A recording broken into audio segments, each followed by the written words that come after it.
I think we first met in 2008. I don't know exactly where or how, but it was probably that George Mason connection. But the specific thing we probably met on was opposition to the bailouts and TARP in 2008.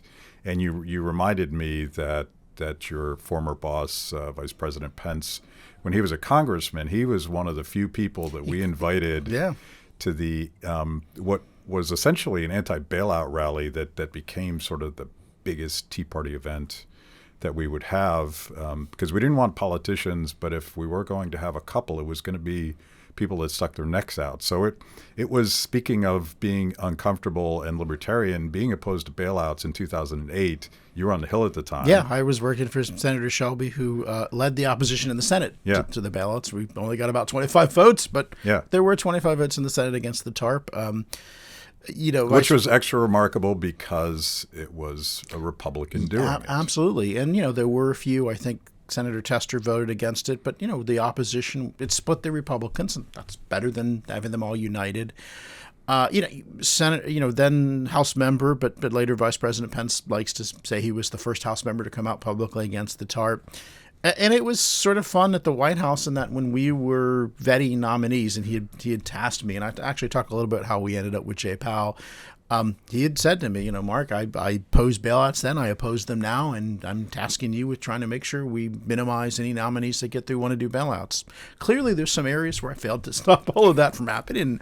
And I do actually think in candor, the book, I do try to honestly talk about trade-offs and where I might have fallen short in some places and where I took risks and stuff like that. So, there is a risk of it all looking like a Monday morning quarterback, but there were gambles, there were missteps.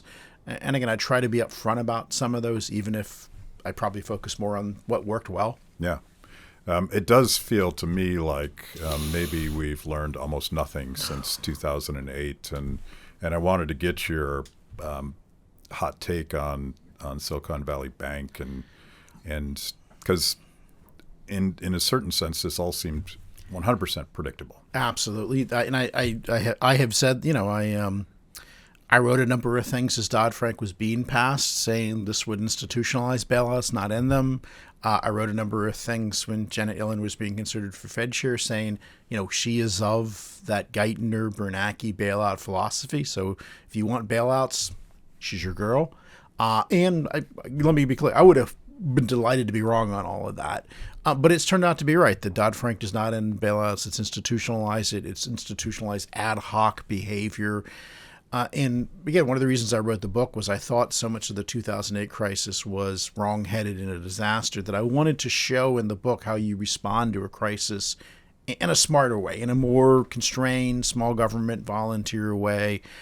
But I do feel like that the wrong lessons were learned. The lessons that, the current Yellen and company have taken out is that, act quickly and throw a lot of money at it. And, I think that has undermined the situation. But I said this for a long time, rolling President Bush out there on TV to say, we're going to do whatever it takes to calm the markets is anti-calming. Yeah. And the same thing this time around, I, for the life of me, don't know why they thought rolling Biden out to talk about, telling people the banking system. I got tons of calls of people after the Biden speech asking me, is the banking system okay? Who weren't paying attention to before. It had the exact opposite effect. Yes, and so it's this is why, again, I go to the, having been a public choice student and having watched government for a long time, I think you're much more effective at it if you understand its limitations.